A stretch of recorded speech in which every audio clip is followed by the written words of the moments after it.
आप देख रहे हैं इंडिया न्यूज राजस्थान। मैं हूं आपके साथ में ऋतु तोमर। पिंक सिटी 360 की शुरुआत करेंगे बड़ी खबर के साथ। सीएम गहलोत की माता सेवा देवी की पुण्यतिथि आज। सीएम गहलोत ने तस्वीर पर श्रद्धांजलि अर्पित की है, पत्नी के साथ श्रद्धांजलि अर्पित की। तो आपको बता दें, मुख्यमंत्री अशोक गहलोत जिनकी माता की तस्वीर पर उन्होंने श्रद्धांजलि अर्पित करते हुए पोस्ट शेयर की है। तो पत्नी के साथ श्रद्धांजलि अर्पित की। सीएम गहलोत की माता सेवा देवी की पुण्यतिथि है आज और उनको फूलों के साथ श्रद्धांजलि अर्पित करते हुए उनकी तस्वीरें सोशल मीडिया पर जारी की गई हैं। तो अपनी पत्नी के साथ श्रद्धांजलि दे रहे हैं अपनी माता को, आज उनकी पुण्यतिथि है।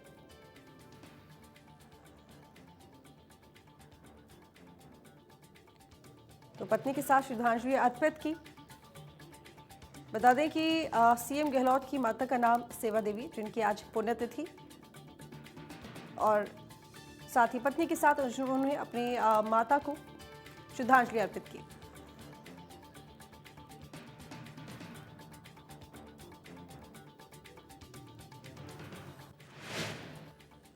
तो जयपुर में मुख्यमंत्री आवास पर विद्युत विभाग की समीक्षा बैठक हुई है। सीएम गहलोत ने अधिकारियों की बैठक ली। बैठक में ऊर्जा मंत्री भंवर सिंह भाटी और विभाग के अधिकारी मौजूद रहे। बैठक में कोयला संकट और बिजली सप्लाई को लेकर भी चर्चा हुई। तो ऊर्जा मंत्री भाटी भी बैठक में शामिल हुए और इसके साथ ही कोयला संकट को लेकर बैठक में चर्चा हुई और बिजली सप्लाई को लेकर भी बातचीत हुई और मंथन हुआ। तो ऊर्जा मंत्री भाटी भी बैठक में शामिल हुए। मुख्यमंत्री अशोक गहलोत ने ये बैठक ली है, उन्हीं के नेतृत्व में ये बैठक हुई है, जिसमें ऊर्जा मंत्री भाटी मौजूद रहे। कोयला संकट और बिजली सप्लाई पर बैठक में चर्चा की गई।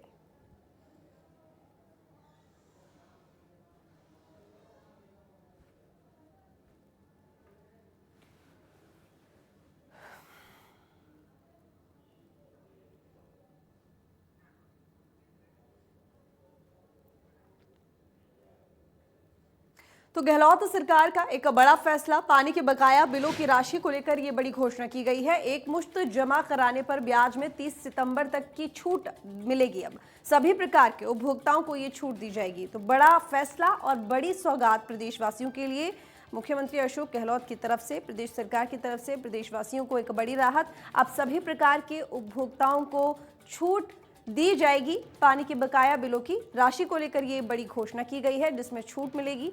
और साथ ही आपको बता दें कि गहलोत सरकार ने ये बड़ा फैसला लिया है, जिसमें अब पानी के बिल को लेकर बड़ी राहत मिली है। पानी के बकाया बिलों की राशि को लेकर ये घोषणा की गई है, जिसमें छूट दी जाएगी। तो बता दें कि एक मुश्त जमा कराने पर ब्याज में 30 सितंबर तक की छूट मिलेगी। तो सभी प्रकार के उपभोक्ताओं को ये छूट दी जाएगी।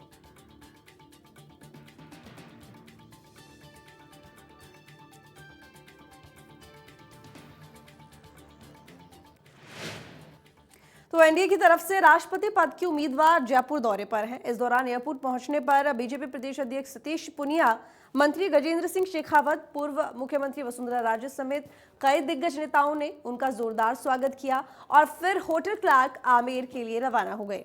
होटल पहुंचने पर जयपुर ग्रेटर मेयर सौम्या गुर्जर ने चुनरी उड़ाकर मुर्मू का अभिनंदन किया और सम्मान किया। इसके बाद बीजेपी के सभी दिग्गज नेता स्टेज पर पहुंचे और फूलों का गुलदस्ता भेंट कर मुर्मू का सम्मान किया। हम आपको इससे जुड़ी 3 तस्वीरें दिखा रहे हैं, टीवी स्क्रीन पर देखिए। पहली जो तस्वीर है वो एयरपोर्ट पहुंचने पर उनका जब स्वागत हुआ तब की तस्वीर। दूसरी जो तस्वीर है वो चुनरी उड़ाकर जब उनका अभिनंदन किया गया मेयर सौम्या की तरफ से, उस वक्त की तस्वीर।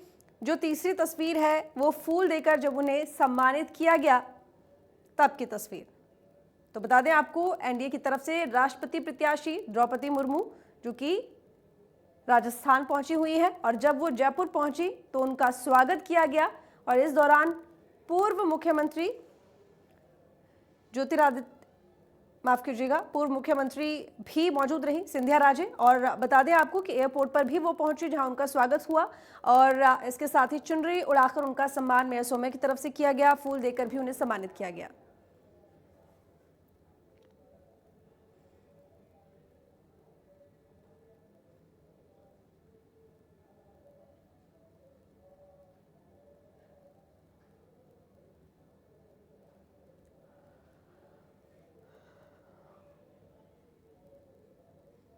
तो बता दें कि जयपुर पहुंची हुई हैं एनडीए की तरफ से राष्ट्रपति प्रत्याशी द्रौपदी मुर्मू, जहां पर उनका स्वागत किया गया। आपको बता दें कि सांसदों और विधायकों से वो अपने समर्थन में वोट मांगने के लिए पहुंची हुई हैं, क्योंकि जल्दी ही अब राष्ट्रपति चुनाव होने वाले हैं, जहां पर एनडीए की तरफ से उन्हें प्रत्याशित घोषित किया गया है। जयपुर से खबर है, जहां पर सांसद किरोड़ी लाल मीणा भड़के आदिवासी कार्यकर्ताओं को आने से उन्होंने मना कर दिया है। होटल के अंदर आने से मना करने पर भड़के मीणा। सांसद किरोड़ी लाल की हुई तीखी नोकझोंक। उपनेता प्रतिपक्ष राजेंद्र राठौड़ से भी उनकी तीखी नोकझोंक हुई। तो सांसद किरोड़ी लाल मीणा भड़के और सांसद किरोड़ी लाल की तीखी नोकझोंक भी हुई। उपनेता प्रतिपक्ष राजेंद्र राठौड़ से भी उनकी तीखी नोकझोंक हुई।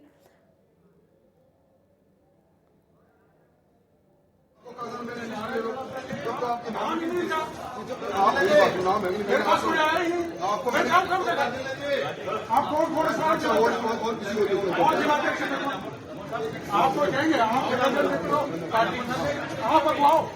आपको कहेंगे और किससे करूँ बताओ? दीवार से बात करेगा? मैं दीवार से बात करूंगा? कितने कार्यकर्ता 28 लोग कांग्रेस आए हैं। तो सर घुस जाएंगे इसके अंदर? बिल्कुल घुस जाएंगे। निकालो, आप निकालो। आप रुको सही, एक मिनट ले रहे हैं ना मेरे बात को।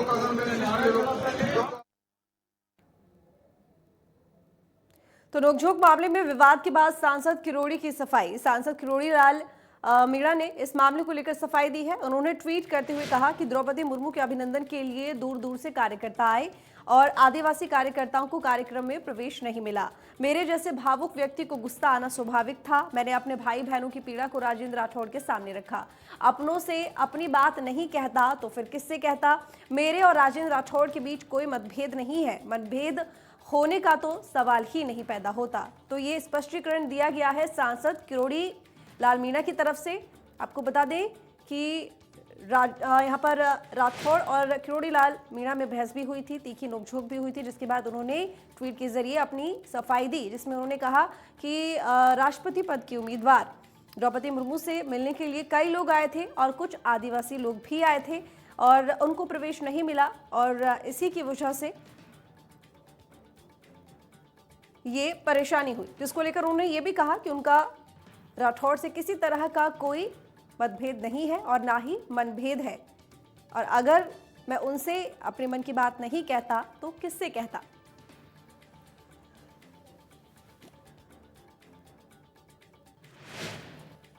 तो किरोड़ी राठौड़ की नोकझोंक पर कांग्रेस का भी कटाक्ष आया है। पीसीसी चीफ गोविंद डोटासरा ने ट्वीट कर किया कटाक्ष। बने हैं सब कुर्सी के दावेदार, उछाल कीचड़ कैसी ललकार, बढ़ रही भाजपाई तकरार, जनता से नहीं इन्हें कोई सरोकार। तो बता दें आपको कि गोविंद डोटासरा ने ये कटाक्ष किया है। तो बता दें आपको कि जिस तरीके से नोकझोंक हुई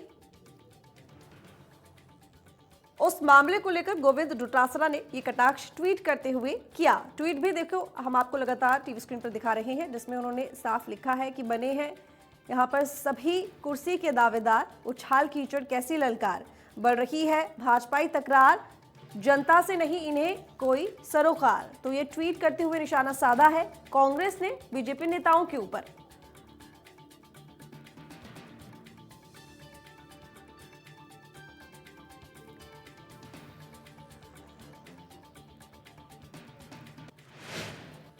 तो किरोड़ी राठौड़ नोकझोंक पर कांग्रेस नेता का बयान सामने आया है। कांग्रेस नेता जसवंत गुर्जर ने बयान दिया है। उन्होंने कहा कि बीजेपी नेताओं द्वारा आदिवासी सांसद का अपमान किया गया, ये उनकी मनुवादी सोच को प्रदर्शित करता है।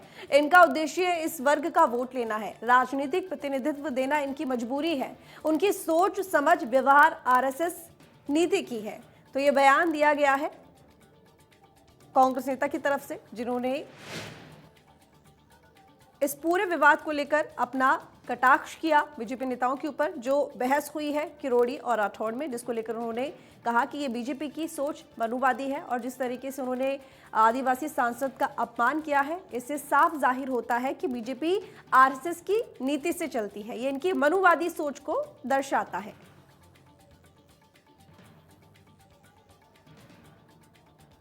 भारतीय जनता पार्टी के घोषित राष्ट्रपति का उम्मीदवार जयपुर आ रहा है, तो उसी के वर्ग के एक कद्दावर नेता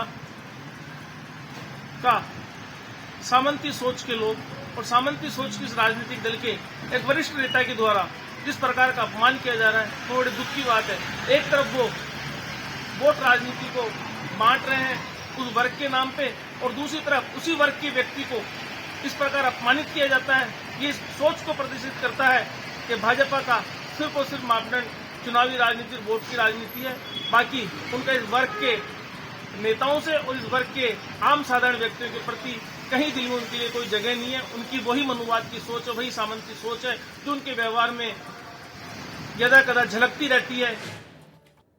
तो कन्हैयालाल हत्याकांड कांग्रेस ने बीजेपी पर लगाए आरोप। नेता प्रतिपक्ष कटारिया की फोटो वायरल हुई थी, आतंकियों के साथ फोटो वायरल हुई थी। नेता प्रतिपक्ष गुलाब चंद कटारिया का बयान, कांग्रेस पूरे देश में फोटो को वायरल कर रही है, बीजेपी पर आतंकवाद को बढ़ावा देने का आरोप लगा रही है। कांग्रेस से करता हूं मांग कि बीजेपी का कौन सा नेता आतंकियों के साथ जुड़ा हुआ है, कांग्रेस उसका नाम सार्वजनिक करे। गुलाब चंद कटारिया जिन्होंने बयान दिया है, उन्होंने कहा है कन्हैयालाल हत्याकांड को लेकर कि कांग्रेस साजिश कर रही है और ये फोटो जानबूझकर वायरल कर रही है। चलिए आपको बयान सुनवाते हैं कि आखिर क्या बयान दिया है उन्होंने। अशोक गहलोत जी ने एक अपनी बात कही है कि कन्हैया के हत्यारों को बचाने के लिए कोई बीजेपी के किसी नेता ने कोई फोन किया है। तो मैं सोचता हूँ आप इतना बड़ा जब आरोप लगा रहे हो कटारिया जी की नाम जग जाहिर करो, ताकि जनता को भी पता लगे कि वो कौन व्यक्ति है जो इस प्रकार की हत्या होने के बाद भी अभियुक्त को बचाने के लिए बात कर रहा है। और उसके तहत उसका भी नाम आता है। पार्टी तो उसके खिलाफ एक्शन करेगी, लेकिन मैं सोचता हूँ कानूनी भी आप उसके खिलाफ मुकदमा बना करके अगर उसने अभियुक्त को बचाने के लिए किसी पुलिस से बात की तो उसके खिलाफ भी केस करो। वैसे ये बिल्कुल झूठा है, केवल और केवल वो मेरा फोटो को ही सारे देश में प्रचारित कर रहे हैं जैसे मैं कोई अभियुक्त का संरक्षक हूँ। मैं सोचता हूँ फोटो तो आपके और मेरे साथ राजनीति में काम करते हैं, कौन बाजू में खड़ा होकर के खड़ा फोटो खींचा ले, इसके बारे में तो कोई कार्यक्रमों में तय करना बहुत कठिन है। फिर भी मैंने पहले दिन कहा, उसके बाद भी आपको लगता है कि फोटो भी अपराध हो गया तो मेरे खिलाफ मुकदमा दर्ज करके तो जयपुर के दुदू में नरेला कस्बे के दादू पीठ में गुरु पूर्णिमा के मौके पर श्रद्धालुओं का तांता देखने को मिला। दादू पीठाधीश्वर गोपाल दास जी महाराज ने दादू वाणी की पूजा अर्चना की, साथ ही हजारों श्रद्धालुओं ने भी गुरुचरणों की पूजा अर्चना की। वहीं पीठाधीश्वर गोपाल दास जी महाराज के सानिध्य में चतुर्मास कार्यक्रम का शुभारंभ किया।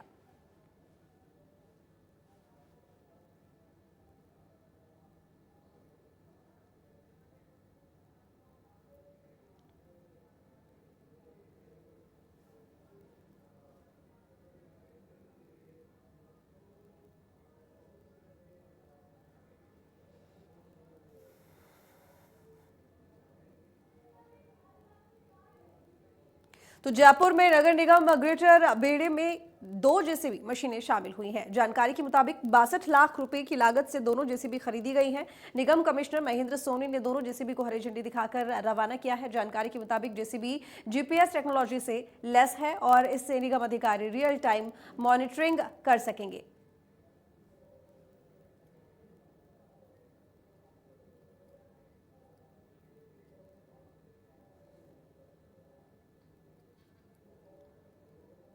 तो जयपुर में महाराजा कॉलेज में एनएसयूआई स्टूडेंट मुख्य गेट पर धरने पर बैठे हैं। इस दौरान पुलिस ने छात्रों को गिरफ्तार किया है।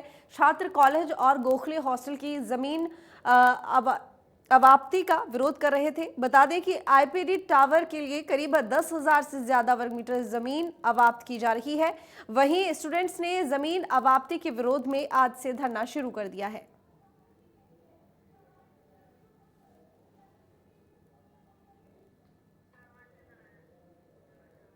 तो जयपुर के रेनवाल में पुलिस ने कार्रवाई करते हुए 1.5 साल से SC/ST एक्ट मामले में फरार चल रहे अपराधी को गिरफ्तार कर लिया है। थानाधिकारी उमराव सिंह गुर्जर ने बताया कि 18 महीने पहले बदमाशों ने लाठी डंडों से जानलेवा हमला कर दुकान में घुसकर पीड़ित को घायल किया था। मामले में 6 आरोपियों की गिरफ्तारी हो गई थी। वहीं 2 आरोपी हीरालाल और राजवीर सिंह फरार चल रहे थे। कल पुलिस दोनों को न्यायालय में पेश करेगी।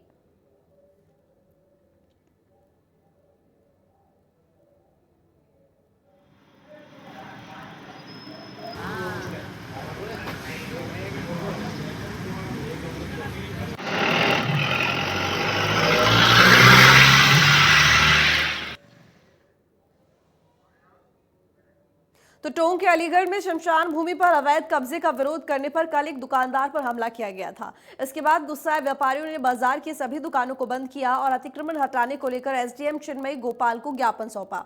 बता दें कि पिछले 6 महीनों से शमशान भूमि पर कब्जा हटाने की मांग की जा रही है।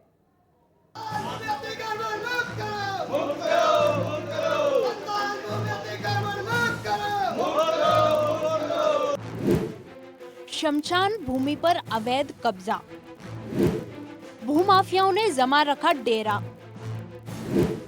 आवाज उठाने पर करते हैं हमला, गुस्साए व्यापारियों ने बंद किया बाजार। टोंक के अलीगढ़ में शमशान भूमि पर अतिक्रमण को लेकर विवाद बढ़ता जा रहा है। कल विरोध करने पर हुए जानलेवा हमले के बाद व्यापारियों ने बाजारों को बंद रखा और अवैध कब्जे को हटाने के लिए डीएम चिन्मयी गोपाल को ज्ञापन सौंपा।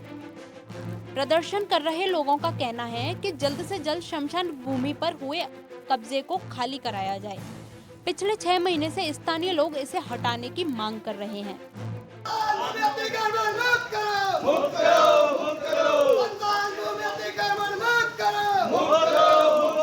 अलीगढ़ के कस्बे के जिन लोगों ने ज्ञापन दिया था उन लोगों में से एक हमारे व्यापारी बड़े भाई साहब जो विनोद जी जैन हैं, उनके ऊपर पीड़ित ने कल उनकी दुकान पे आकर सरिये से अटैक किया, जो उनके सीसीटीवी में रिकॉर्ड हो गया है। मुमकिन शमशान है, उस पर अतिक्रमणकारियों ने कब्जा कर रखा है, वहाँ से व्यापार भी करते हैं वो, और उसकी जो बाउंड्री वाले 2018-19 से डॉटेल योजना में स्वीकृत है वो नहीं हो पा रही है। और काफ़ी सारी ज़मीन एक खेत मालिक ने अपनी ज़मीन में मिला ली है और वो उस पर खेती भी करता है, प्लॉटिंग कर रखी है। प्लॉटिंग के तहत एक ने पक्का निर्माण करके और वर्कशॉप भी बना ली है। शमशान भूमि पर अतिक्रमण पर शिकायत के बाद भी प्रशासन की लापरवाही के चलते यहाँ भूमाफिया अपना डेरा जमाए हुए हैं और ज्यादा आवाज उठाने पर हमला करने पर भी उतारू हो रहे हैं। कई बार अतिक्रमण को लेकर आवाज उठाई जा चुकी है, लेकिन कोई एक्शन नहीं लिया गया है। शमशान भूमि की 4 दीवारी के आदेश भी जारी हो चुके हैं, फिर भी अभी तक काम शुरू नहीं किया गया है। शमशान भूमि पर अतिक्रमण को लेकर जो विवाद था, उसके लिए लोगों ने आज ज्ञापन दिया है और ये मसला जो पुलिस और प्रशासन के समन्वय के माध्यम से आराम से सुलझा लिया जाएगा। इसको लेकर कल जो हमले वाली बात हुई थी, इसमें एक दुकानदार के ऊपर हमला किया था और उसको हाथों हाथ ही पुलिस ने दस्तयाब करके और अरेस्ट कर लिया। प्रशासन के मिली भगत से भूमाफिया कहीं भी कब्जा कर लेते हैं, अब चाहे वो शमशान घाटी क्यों न हो। टोंक से इंडिया न्यूज राजस्थान के लिए वजाहत अख्तर की रिपोर्ट। तो फिलहाल इस बुलेटिन में इतना ही। देखते रहिए इंडिया न्यूज राजस्थान।